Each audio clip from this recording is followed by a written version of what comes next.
Part 2, and this is clauses 18 to 63. And the question is that Part 2 stand part.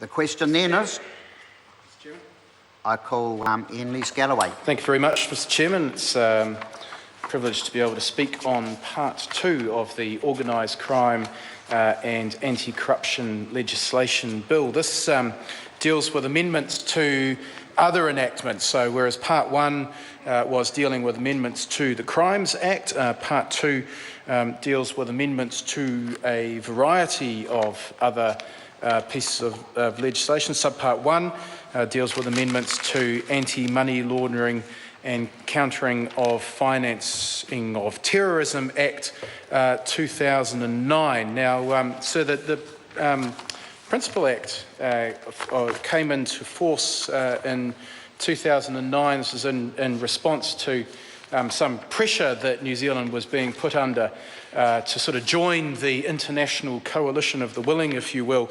to put pressure on international crime organisations. I think probably the nomenclature in terms of that legislation is probably a little bit over the top. It could have actually related to organised crime rather than the financing of terrorism, but nevertheless, restrictions on financing for any form of organised crime are certainly useful. So there's the significant amendments to that legislation are in Section 19 of this bill, which amend Section 5, the domestic physical cash transaction, which means a transaction in New Zealand involving the use of physical currency, and that's been amended slightly by the Select Committee. I'd be interested to know from members who were on the Select Committee why that change needed to occur. The original wording there doesn't look terribly difficult to interpret, and I'd be interested to know from members who are actually on the committee why that change was made. There's also an insertion of a new term, international wire transfer, and that's a transfer where at least one of several New Zealand institutions is the ordering institution, intermediary institution, or the beneficiary institution. So the subpart 2A refers to prescribed transaction reports, and Section 48A says reporting entities to report certain prescribed transactions.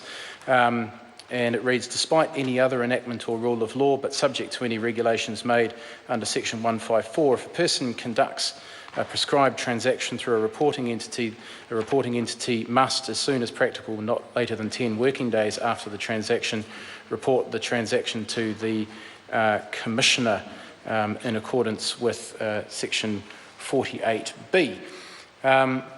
Now this, I assume, is to improve transparency around certain prescribed transaction reports and to improve the ability to monitor the movement of certain monetary payments.